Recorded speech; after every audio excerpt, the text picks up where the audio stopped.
नमस्कार दोस्तों, रात के ठीक 9 बजे हैं। मेरा नाम ज्ञानेश्वर है और आपने देखना शुरू कर दिया है खबरों के पीछे। खबरों के पीछे में आपको पता ही है, इधर तो मैं बहुत लंबे अंतराल के बाद कल से शुरू हुआ हूं।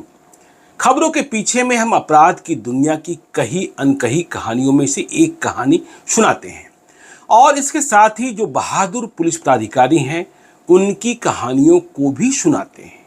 लंबी पड़ताल के बाद, कहानियों की कड़ी जोड़ने के बाद, तो आज एपिसोड नंबर 480 है खबरों के पीछे का और हम एपिसोड नंबर 479 से कहानियां सुनाना शुरू किए हैं बिहार के चर्चित आईपीएस प्राधिकारी विकास वैभव का। और विकास वैभव के बारे में आपको पता है, इन दिनों आईजी लेवल के पुलिस प्राधिकारी हैं। उनकी तैनाती बिहार राज्य योजना परिषद में कर दी गई है और बहुत सारी खबरें उनके बारे में चलती रहती है। खबरें यह भी चल रही हैं कि देखिए, वे एक कार्यक्रम चलाते हैं, एक अभियान चलाते हैं, लेट्स इंस्पायर बिहार, आओ बिहार को प्रेरित करें। लेकिन इसे राजनीति से भी जोड़ दिया जाता है और कहा जाता है कि इसके पीछे राजनीतिक मकसद है। हालांकि विकास वैभव इससे इनकार करते हैं, लेकिन चर्चाएं होती रहती हैं कि विकास वैभव लोकसभा का चुनाव लड़ सकते हैं 2024 में। देखिए, जुलाई 2023 में यह कहानी आपको हम सुना रहे हैं और चर्चा यह भी होती है कि वे बेगूसराय से चुनाव लड़ सकते हैं। बेगूसराय उनका पैतृक जिला है, वहीं के वे हैं, बेगूसरैया हैं। तो देखिए, जब हमने विकास वैभव की कहानी की शुरुआत की एपिसोड नंबर 479 से, तो हम वहां तक पहुंचे जब विकास वैभव आईआईटी कानपुर पहुंच गए थे और वे घर आने वाले थे पढ़ाई के दौरान, लेकिन उनके पिताजी ने मना कर दिया। और क्यों मना किया? मना किया इसलिए कि यदि बेगूसराय आए, बरौनी पहुंचे, तो तुम्हें स्टेशन से ही अगवा कर लिया जाएगा, पकड़ुआ विवाह हो जाएगा। विकास वैभव की उम्र तब 18 साल 19 साल थी, अभी शादी की बात ही नहीं हुई थी, आगे सपने बड़े थे।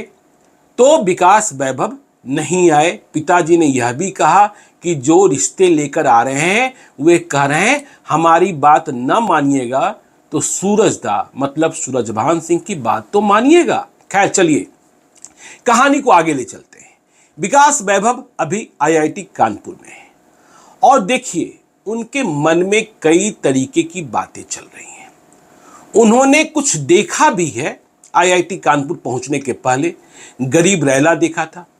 उन्होंने देखा था किस तरीके से सड़क पर लोग तांडव करते हैं, सड़क को जाम कर देते हैं।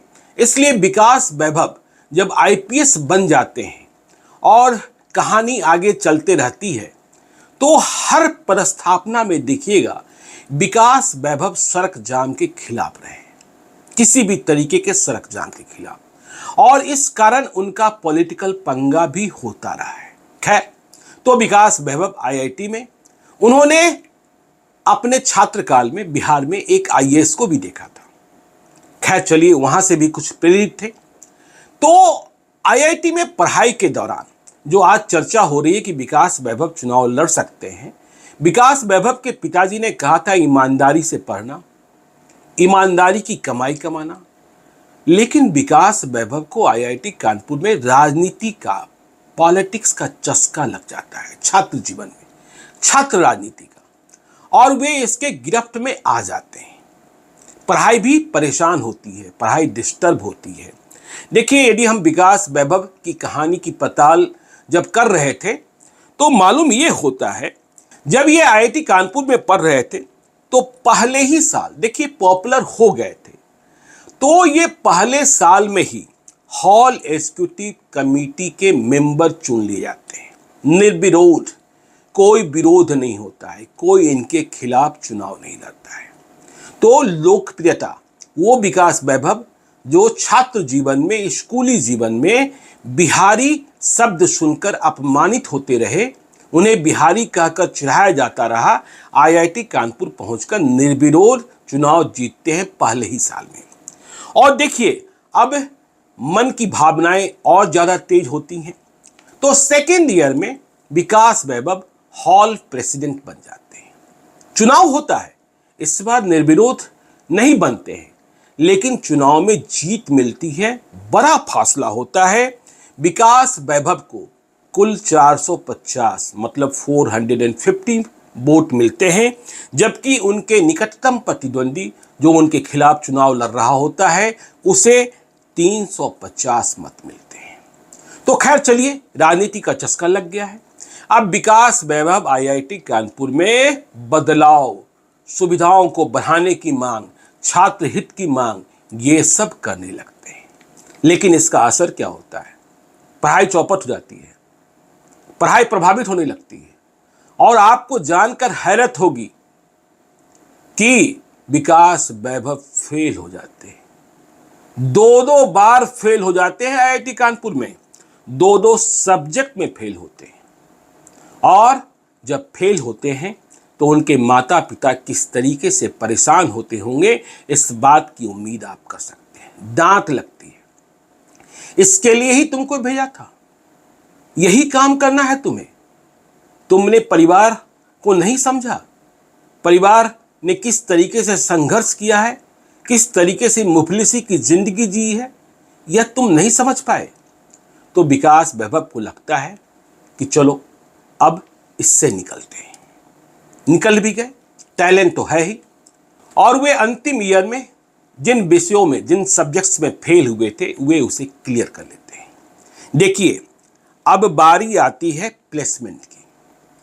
विकास वैभव को तय करना है कि नौकरी कौन सी करनी है। परिवार के लोग चाहते हैं कि कॉरपोरेट की नौकरी कर लें, किसी मल्टीनेशनल कंपनी को ज्वाइन कर लें। विकास वैभव को मौका भी मिलता है। जब वे 4th ईयर में होते हैं तो उन्हें इन्फोसिस से बुलावा आ जाता है। मतलब जब कैंपस सिलेक्शन की बात हुई होगी तो ये बैठे होंगे और इन्फोसिस इन्हें चुन लेता है। लेकिन विकास वैभव को इन्फोसिस जाना अच्छा नहीं लगता है। फिर देखिए, इन्हें एक मल्टीनेशनल कंपनी, जो रिफाइनरी की कंपनी है, शहर भी रिफाइनरी का, पिताजी भी इंजीनियर, तो एक मल्टीनेशनल कंपनी है लुर्गी, जर्मनी की, वह भी इन्हें नौकरी देने को तैयार होती है। लेकिन विकास वैभव इस नौकरी को भी ठुकरा देते हैं। पिताजी बहुत नाराज होते हैं, ये तुम क्या कर रहे हो। और इस बीच विकास वैभव को जब उन्होंने बिगड़ी हुई पढ़ाई को सुधारा तो उन्हें वेद उपनिषद से प्यार हो जाता है, प्रेम हो जाता है, उसकी गहराइयों में गोते लगाने लगते हैं। आज भी मैं देखता हूं, जब विकास वैभव से कभी मेरी मुलाकात होती है तो उनकी हिंदी इतनी कठिन हो गई है कि मैं कभी कभी ताने भी कस देता हूं कि आप इतनी कठिन हिंदी क्यों बोलते हैं, क्या उसे सहज, सरल और सपाट नहीं बना सकते। खैर, तो वेद उपनिषद से प्यार, प्रेम, सम्मान, सब कुछ, चूंकि उन्हें परंपराओं को जानना है, सनातन धर्म को भी समझना है। लेकिन मन में यह बात आ गई है अब तक कि उन्हें सिविल सर्विसेज एग्जामिनेशन में बैठना है, मतलब यूपीएससी क्रैक करना है। इसके लिए वे तैयारी भी करते हैं, बहुत तैयारी नहीं, हाँ, पढ़ लिया, जो ध्येय है उसे समझ लिया और आगे बढ़ने की कोशिश में लग गए। तो देखिए, विकास वैभव पहली बार यूपीएससी की परीक्षा में 2001 में शामिल होते हैं और वे मेंस तक पहुंच जाते हैं। लेकिन इसके बाद आगे सफलता नहीं मिलती है। पहले साल निराशा हाथ लगी, लेकिन विकास वैभव ने हिम्मत नहीं हारने का फैसला किया। अभी मौके तो और भी थे, अवसर और भी थे, आगे भी तो परीक्षा में शामिल हो सकते थे। तो विकास वैभव ने और अच्छी पढ़ाई के साथ और अच्छी तैयारी के साथ साल 2002 में फिर परीक्षा में बैठने का फैसला किया। किस्मत ने साथ दिया, पीटी भी निकाला, मेंस भी निकाला और इंटरव्यू में भी सिलेक्ट कर लिए गए। 2002 की हुई परीक्षा के नतीजे 2003 में आए थे और विकास वैभव को रैंक मिला यूपीएससी में 60, मतलब 60। तो बहुत अच्छा रैंक। और विकास वैभव को इस अच्छे रैंक की वजह से उन्हें आईपीएस कैडर में तैनाती करने का फैसला कर लिया गया। रैंक बहुत अच्छा था, चॉइसेस थे और यह बात भी उनके लिए खुशी का पल था कि उन्हें बिहार कैडर मिल गया।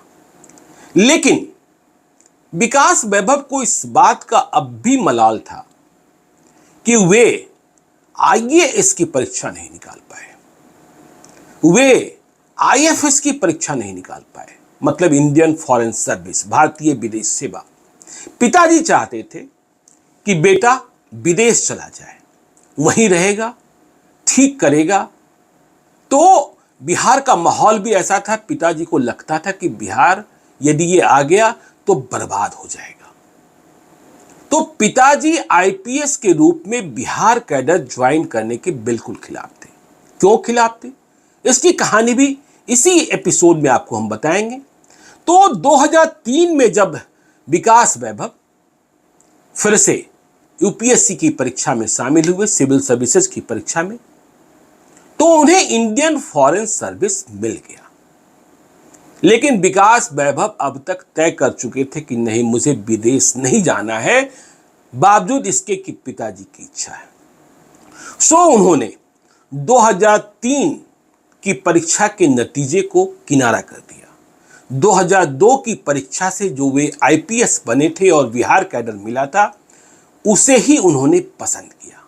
पिताजी बहुत खिलाफ, नहीं ये क्या कर रहे हो। अब इतने विरोध की वजह क्या थी, इस बात को समझिए। पिताजी ने क्या कहा था। जब मैं विकास वैभव की कहानी को सुन समझ रहा था उनके दोस्तों से, बेगूसराय में उनके करीबियों से, विकास वैभव तो खुद कुछ बोलते नहीं हैं, तो ये मालूम हुआ कि तब 2002-03 आपको पता है बिहार में राबड़ी देवी की सरकार थी, हुकूमत लालू यादव की ही थी, भले ही वे कहने को मुख्यमंत्री नहीं थे। 1990 से ही लालू यादव का शासन बिहार में चल रहा था और बिहार की इमेज खराब हो चुकी थी, यह भी आपको पता है। बिहार को जंगल राज कहा जाता था। तो जब विकास वैभव ने बिहार कैडर को स्वीकार लिया तो उनके पिताजी ने गुस्से में कहा था, क्या कर रहे हो तुम, क्यों आ रहे हो बिहार, तुम्हें पता है तुम जाति के भूमिहार हो और इस राजपाट में भूमिहार होना कितना बड़ा गुनाह है। तुम बिहार आओगे, पता है तुम्हें कोई पोस्टिंग नहीं मिलेगी, और पोस्टिंग भी मिलेगी तो ऐसी जगह मिलेगी जहां सड़ जाओगे। तो क्या सड़ने के लिए बिहार आ रहे हो, मत आओ, यहां तुमसे पान का पिकदान उठवाया जाएगा और लालू यादव खैनी मलवाएंगे। विकास वैभव को ये बातें चुभी, लेकिन तब बहुत सारी कहानियां पॉपुलर थी लालू यादव के बारे में। आपको पता है कि लालू यादव के बारे में यह कहानी बहुत प्रचारित है कि जब वे मुख्यमंत्री थे और स्टेट प्लेन से कहीं जा रहे थे तो पटना एयरपोर्ट के रनवे पर एक आईएएस पदाधिकारी ने उन्हें पान खिला दिया। हवाई जहाज में चढ़ने को जा रहे थे लालू यादव, तो आईएएस ने पान खिला दिया। अब लालू यादव ने पूछा कि पान तो साहब आपने खिला दिया, लेकिन इसे हम जहाज के भीतर थूकेंगे कहां। तो जिस आईएएस ने पान खिलाया था वे परेशान हुए, फिर वे वैसी व्यवस्था किए जहां हवाई जहाज के भीतर पान लालू यादव थूक सके। कहानियां और भी हैं। कहानियां तो इस बात की है कि जब लालू यादव चारा घोटाले में जेल में बंद थे तो बहुत सारे पुलिस वाले वहां आओ भगत में लगे रहते थे, उनके लिए खैनी मलते थे, उनके पिकदान को उठाते थे। पटना पुलिस के कई पदाधिकारी तो जाने पहचाने थे। खैर, इन कहानियों को विकास वैभव के पिता ने सुना था तो उन्होंने बेटे को मना किया और कहा कि नहीं, तुम्हें बिहार नहीं आना है। लेकिन यहां पिता पुत्र में तकरार की स्थिति पैदा हो गई, क्योंकि विकास वैभव का मन बिहार आने का बन चुका था। अब जबकि यूपीएससी से वे सेलेक्ट हो गए थे और केंद्र सरकार ने उनकी नियुक्ति कर दी थी, तो उन्हें ट्रेनिंग के लिए पुलिस एकेडमी भेजा गया। पुलिस एकेडमी में उन्होंने ट्रेनिंग ली जो आईपीएस प्राधिकारियों को दी जाती है, कर्तव्य की, दायित्व की, अधिकार की। फिर वे छुट्टी में आए हुए थे उनके दोस्त एक बता रहे थे मुझे, विकास वैभव के, कि कैसे उन्होंने यह तय कर लिया कि नहीं, अब बिहार में ही रहेंगे, बिहार के लिए ही कुछ करेंगे, चाहे परिस्थितियां कुछ भी हो। तो वे जब छुट्टी में आए तो वे सासाराम और औरंगाबाद गए। रोहतास में बाद में विकास वैभव एसपी भी बने और वहां उनके काम बहुत ही काबिल तारीफ रहे हैं। आज भी लोग विकास वैभव को याद करते हैं कि किस तरीके से नक्सलियों से उन्होंने लोहा लिया, किस तरीके से उन पर गोलियों की बौछार हुई थी, किस तरीके से राष्ट्रीय ध्वज को वहां फिर से फहराया गया था। खैर, ये कहानियां तो आगे आएंगी। तो पुलिस एकेडमी से छुट्टी में आए विकास वैभव सासाराम औरंगाबाद पहुंचे थे और तब वहां एएसपी के तौर पर सासाराम में राकेश राठी, जो बहुत ही सीनियर पुलिस ऑफिसर हैं, और औरंगाबाद में शालीन, दूसरे सीनियर पुलिस ऑफिसर जो तब एएसपी थे, तैनात थे। उन्होंने विकास वैभव से बातचीत की, क्योंकि विकास वैभव आईपीएस तो बन ही चुके थे, आगे उन्हें नौकरी करनी थी, प्रस्थापना मिलनी थी, बिहार कैडर मिल ही चुका था। तो शालीन और राकेश राठी ने समझाया कि अरे तुम क्या बात कर रहे हो कि बिहार नहीं आओगे, तुम बिहारी लोग, तुम तो बिहार के ही हो, बेगूसराय के हो, बेगूसरैया हो, और बेगूसराय और बिहार का लोग बिहार में काम करने नहीं आएगा तो कौन आएगा, इसलिए तुमको बिहार आना ही चाहिए। तो विकास वैभव ने इसके बाद फैसला कर लिया कि अब मुझे कोई रोक नहीं सकता, हम बिहार में आएंगे, चाहे स्थिति परिस्थिति कुछ भी हो, हम यहां लड़ेंगे, रहेंगे, काम करेंगे, अपने सिद्धांतों से पीछे नहीं हटेंगे। तो विकास वैभव का वह कड़क स्वभाव, एनआईए में भी उनकी ख्याति इसी कारण रही कि उन्होंने इंडियन मुजाहिदीन IM के नेटवर्क को ध्वस्त किया था। वह इंडियन मुजाहिदीन जिसके कारण बिहार भी बहुत बदनाम हुआ, क्योंकि देश में सीरियल बॉम्ब ब्लास्ट होते थे और कहा जाता था कि इसके पीछे बिहार मॉड्यूल है। तो विकास वैभव शालीन और राकेश राठी के समझाने पर बिहार पहुंच गए। पिताजी की बात भी नहीं मानी। सत्ता राबड़ी देवी की ही है। अब विकास वैभव की प्रस्थापना होनी है, ट्रेनिंग होना है, प्रोबेशन होना है, सब कुछ है। तो विकास वैभव को पुलिस एकेडमी के बाद बिहार चलने के लिए तैयार हो जाना है। तो क्या होगा, ये कहानी भी बहुत दिलचस्प है। लेकिन एक बात और आपको बता दें कि विकास वैभव की शादी भी अब तय की जा चुकी है। जिस बात से वे आईआईटी में रहते हुए डर रहे थे कि घर जाएंगे तो पकड़ौआ विवाह हो जाएगा, सूरजभान सिंह के कहने पर विवाह करना होगा, अब उनकी शादी समस्तीपुर के केवटा में तय की है उनके पिता ने। जो ससुराल पक्ष है वह भी मजबूत है। तो विकास वैभव बिहार के लिए अब चलेंगे। लेकिन आपको यह बता दें कि जिस दिन विकास वैभव बिहार आते हैं आईपीएस बनने के बाद, और जिस शहर में पहुंचते हैं एक ट्रेन से, वहां उन्हें लेने के लिए सरकारी गाड़ी नहीं पहुंचती है। और जब शाम को अपने सीनियर से मुलाकात होती है तो मालूम होता है एक आईपीएस, एक एसपी उड़ा दिया गया है, उड़ा दिया गया है, और उसके साथ कई पुलिस वाले भी मारे गए हैं, बिल्कुल करीब के जिले में। और अब वहां चलना है। तो ये कहानी कितनी हैरत भरी है और आगे क्या होना है, यह आपको बताने के लिए हम कल रात को 9 बजे हाजिर होंगे। तो आज के लिए इतना ही। कल बताएंगे कि विकास वैभव ने फिर किन परिस्थितियों का सामना किया। शादी तय होने के बाद उन्होंने पत्नी को क्या कह दिया, जिसके कारण पत्नी भी परेशान हो गई। तो आप देखते रहिएगा खबरों के पीछे। और आज चलते चलते यदि इस कहानी में कहीं कोई भूल सुधार की जरूरत आपने महसूस की हो, कोई तथ्य संशोधन आप चाहते हो, मुझसे सीधे तौर पर संपर्क करना चाहते हो, तो आप मुझे gyaneswarlive@gmail.com पर मेल कर सकते हैं। आवश्यकता के हिसाब से हम आपसे संपर्क करने की कोशिश करेंगे। आपकी दी हुई जानकारियों को हम पूर्णतः गोपनीय रखते हैं जब तक आपसे अनुमति न प्राप्त कर लें।